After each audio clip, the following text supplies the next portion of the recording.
It is.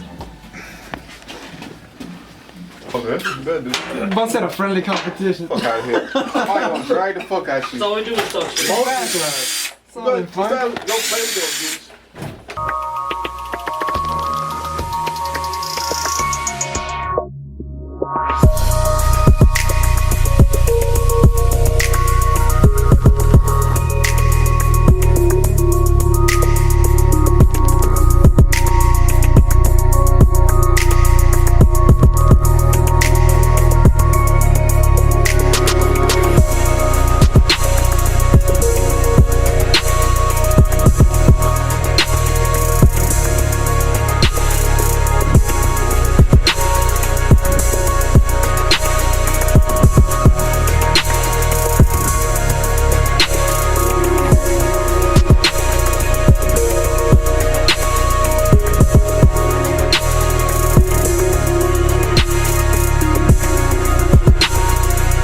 Put music in it. We talk too much.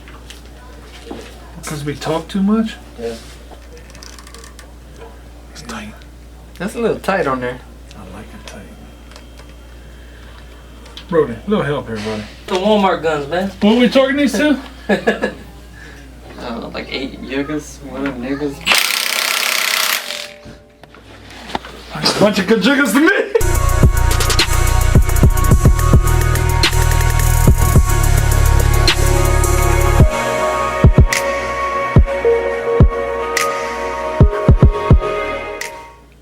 Now here's the 2JZ in its entirety. Now the only reason it needed to be rebuilt is once they finally got the engine running, pretty much after like 2 to 3 years, they started doing some street pulls on it. I think I have some videos of that.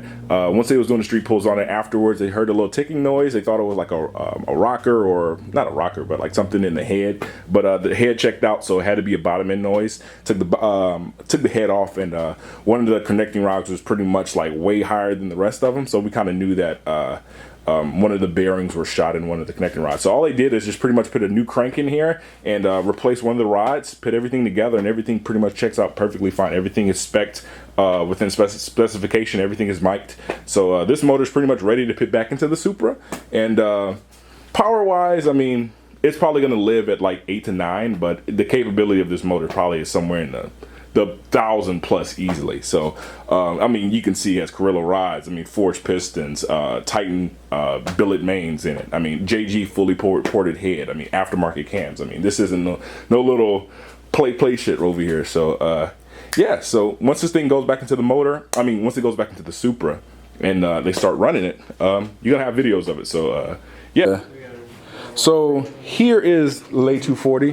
Guys probably haven't seen it in like literally like 6 months, but it's that Mad Hatter right now. Everything's getting wired up, and we're pretty much almost to the point of really starting it over on power. We have everything hooked up onto the motor where we can actually crank it over and make the motor spin, but it's not gonna pop off until we give power to the ECM. But let you guys see the interior of this. Everything's gutted out of here. The switch panel is pretty beast on here. They just pretty much disassembled the old switch panel and put every individual rocker switch onto this aluminum sheet, and it's pretty freaking beast. But pretty much, I mean, if you want to, I guess, spin it over, you can just add power to it. I guess I'll just flip over all these switches just because, and then, so yeah. I mean, it spins over. All you have to do is give power to the ECM, fuel, check over a lot of things. A lot of bolts and stuff aren't really fully tightened on here, but we're literally like right there. I'm telling you guys, like, it's gonna be crazy, but steadily working on it, and it's gonna come through. So just know we're gonna hit the streets real hard this time. Pretty beast. Think it's beast, dude? I think it's clean. I know, dude. Oh yeah, it's gonna be freaking crazy. We got the turbo off right now, so even when we start it up, we're probably not gonna start it off with the turbo on there. I'm gonna have to get the other turbo rebuilt. We're doing new seals and things like that. I mean, if we already rebuilt the motor, might as well rebuild the turbo too. So I'm gonna send it out and get Precision Turbo to do new seals, new bearings and things like that in there. See if I can do any upgrades. If they have like a billet wheel upgrade for it, might as well just to cash to do that, because I mean, do it right the first time, I guess. But that's it. Pretty beast though.